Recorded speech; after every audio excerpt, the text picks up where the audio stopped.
సునీతను చూసిన ప్రతిసారి నా గుండెల్లో అంతులేని బాధ, అంతే సమానంగా ఉద్రేకం, న్యాయం జరగలేదు అన్న కోపం, చిన్నాన ఆత్మకు శాంతి కలగలేదు అన్న ఆవేదన.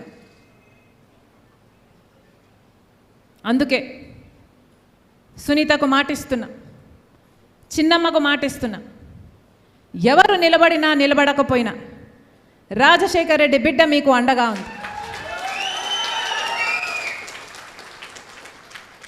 సునీత చేస్తున్న ఈ పోరాటంలో సునీతకు నేను బలమైతా. సునీత హత్య చేసిన వారికి శిక్ష పడాలి అని చేస్తున్న ఈ న్యాయ పోరాటంలో, ధర్మ పోరాటంలో సునీతకు నేను ఒక ఆయుధమైతా. ఈ మట్టి మీద పుట్టా, ఇదే మట్టి మీద పుట్టా, ఈ గడ్డ సాక్షిగా మాటిస్తున్నా. ఎవరు నిలబడినా ఎవరు నిలబడకపోయినా సునీత పక్షాన రాజశేఖర్ రెడ్డి బిడ్డ నిలబడి ఉంది.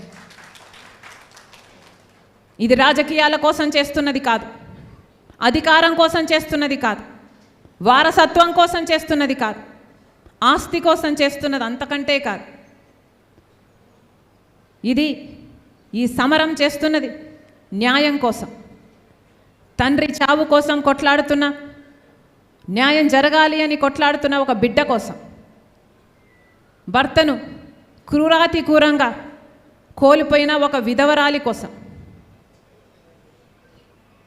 చిన్నాన ఆత్మశాంతి కోసం చేస్తున్నాను.